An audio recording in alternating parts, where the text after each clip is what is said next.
cop, de-escalate the situation. That's what you're trained to do, right? Sir? That's what you're trained to do. Identification, whoa, sir. de-escalate. No. De-escalate. I do not consent to any searches or seizures. I haven't broken the law. Stop backing. You're cornering me in a corner. Listen. You're putting me in a corner. Identification. Please stop. Please stop. I know, look. You're pushing me into a corner. Identification. I don't want you touching me. I don't care. What is your name and badge number? Do you have identification? What is your name and badge number? Why are you coming up behind me? Stop. What are you... Hey, what's up guys? Long Island Audit here. Back again with another video. Today we are at the Suffolk County Police Headquarters in Yaphank, New York, Suffolk County, Long Island. We're here today to speak with the Internal Affairs Bureau regarding the incident that happened on March 1st, 2021.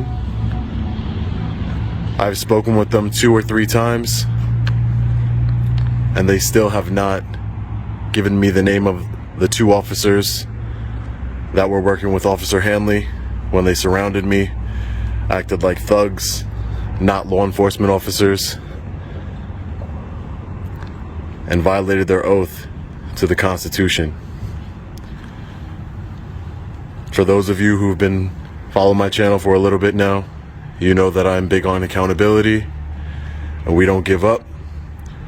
We're gonna find out those officers' names. We're gonna hold them accountable best way we can. I understand a lot of you out there are saying, you know, internal affairs, it's just police investigating police. That might be true, but we have to do what we can do. Just because we don't think anything will come of it doesn't mean that we can't hold them accountable. So that's what we're here to do today. Let's see what they got to say.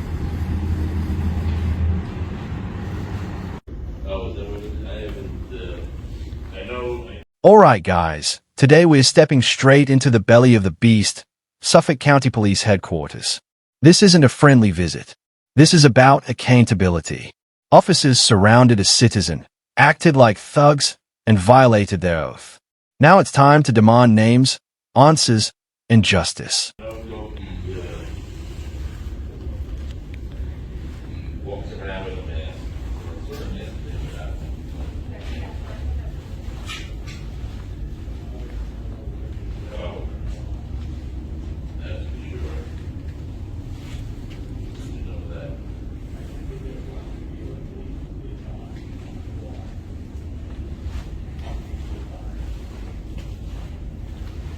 My problem is in Washington State, and the liberals, he says everybody he knows is fed up.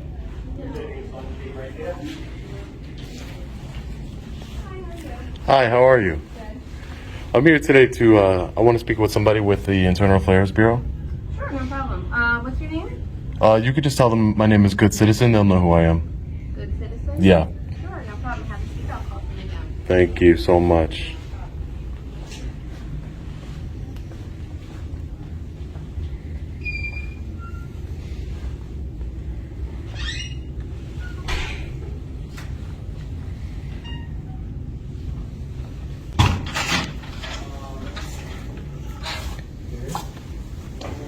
Mr. Reyes? Yes. Okay.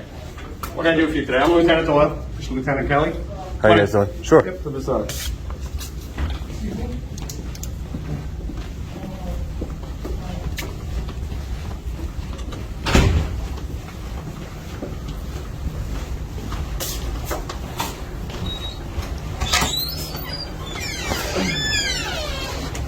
Grab a seat.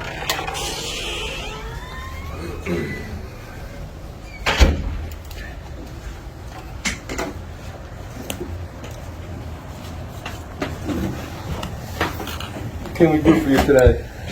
So I've been in contact with, and you guys are, first, what was your name again? I'm sorry. I'm Lieutenant Doyle. Doyle from Internal Affairs? Correct. And your name again? Lieutenant Kelly. From Internal Affairs? Correct. I've spoken with your office 2 times before. Okay. And both times they assured me that they were going to investigate the matter. You know, I've actually spoken 3 times if you count on the phone.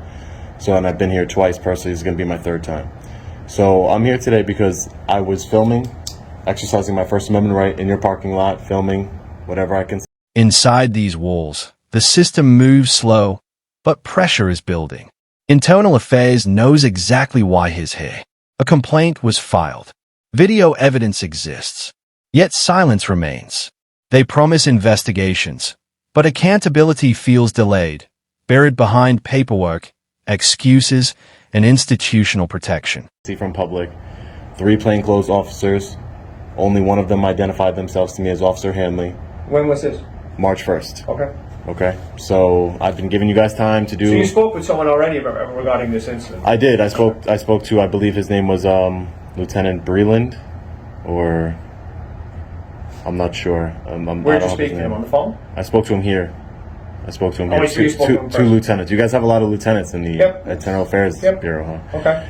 Okay, so basically they told me they assured me that they were going to follow up on it. I wanted the 2 officers' names. They wouldn't give it to me. They Have said you been contacted by anyone since that day? Nope. I gave you guys my contact You information. provided all your information? I gave you all my contact information. Okay. Nobody has reached out to me. Nobody has. I've been patiently waiting. And like I said, I'm not the only one.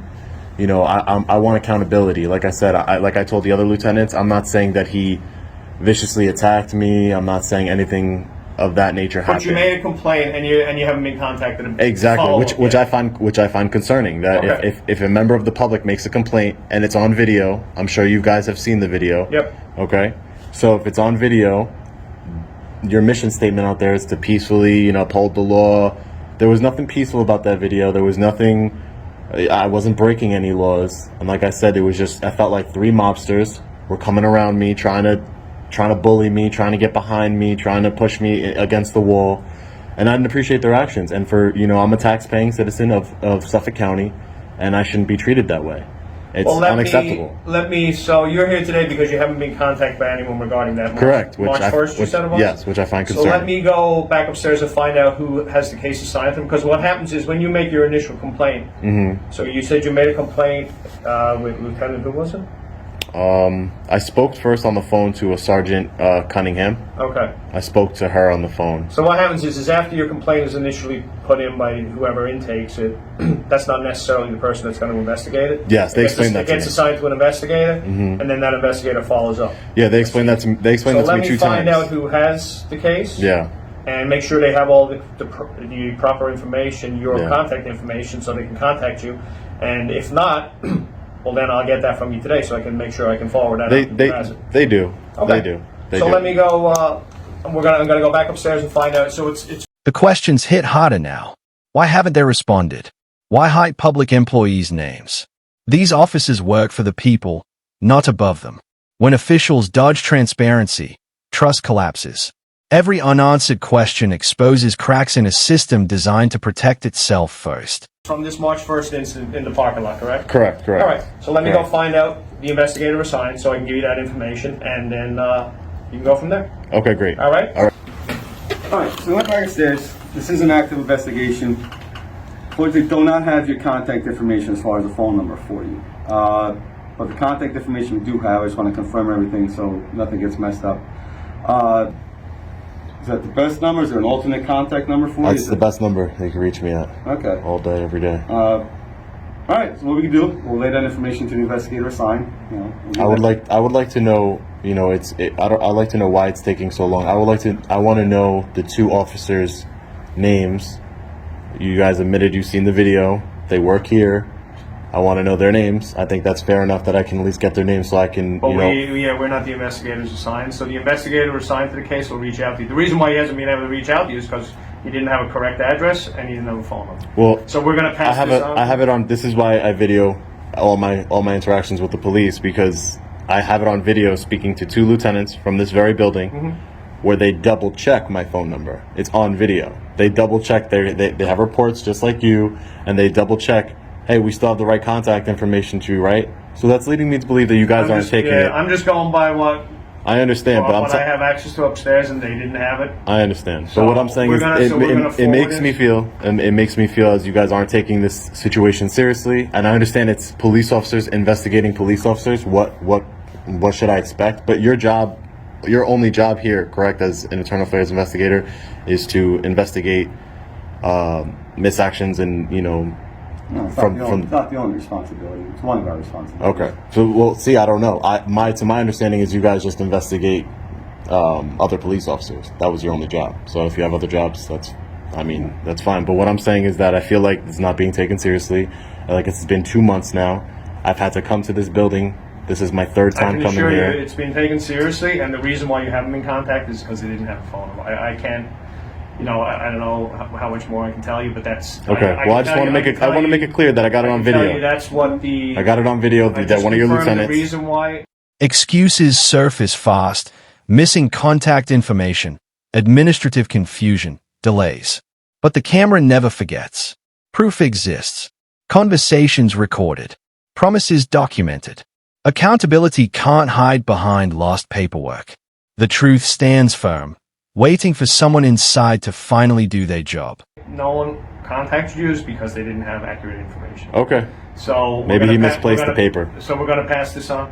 And Okay. You should definitely get a call within. And I'll tell you, the same 2 times I was here, okay, the same 2 times I was here, I told them before, and I'm going to tell you guys, because you guys are different, I'm going to tell you guys, I will be back here to follow up again if I don't hear from you guys. No, you'll definitely hear from someone. Okay, great, because I want to know those 2 officers' names. I want to be able to, they're public employees. I should be able to find out their names. That's assigned to provide you that info, okay? Okay, great. Good. All right, Mr.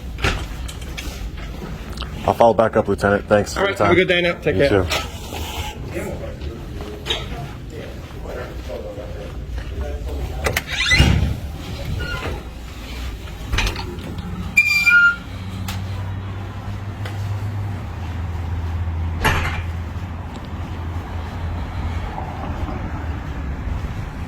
Now you guys tell me, do you think they're taking this seriously, or doesn't look to me like they're taking it seriously at all. They got my number. I even left it in the video because it's just a business line, and a bunch of you guys have been calling me, supporting me, but apparently they lost my number, and that's why they haven't reached out to me in the last 2 months since this incident occurred, which I find very laughable and disrespectful, frankly. Their job is to investigate these kinds of incidents, and they're just not wanting to do their job at this point. So hopefully they do reach out to me. I will give you guys an update on what's going on. But again, if they don't, I'm gonna hold them accountable, and I'll be back here. If I have to come back here 30 more times, I will. We're gonna hold them accountable out here on Long Island and across the country. I appreciate your guys' support. I'm gonna leave their contact information in the video description, and I'll see you guys in the next video. Alright guys, this is where persistence becomes power. They may delay, but they cannot erase truth. Accountability doesn't happen overnight. It happens through pressure. Cameras expose weakness. Silence exposes guilt. This fight continues until names are revealed and justice stands where intimidation once stood. Long Island Audit, peace.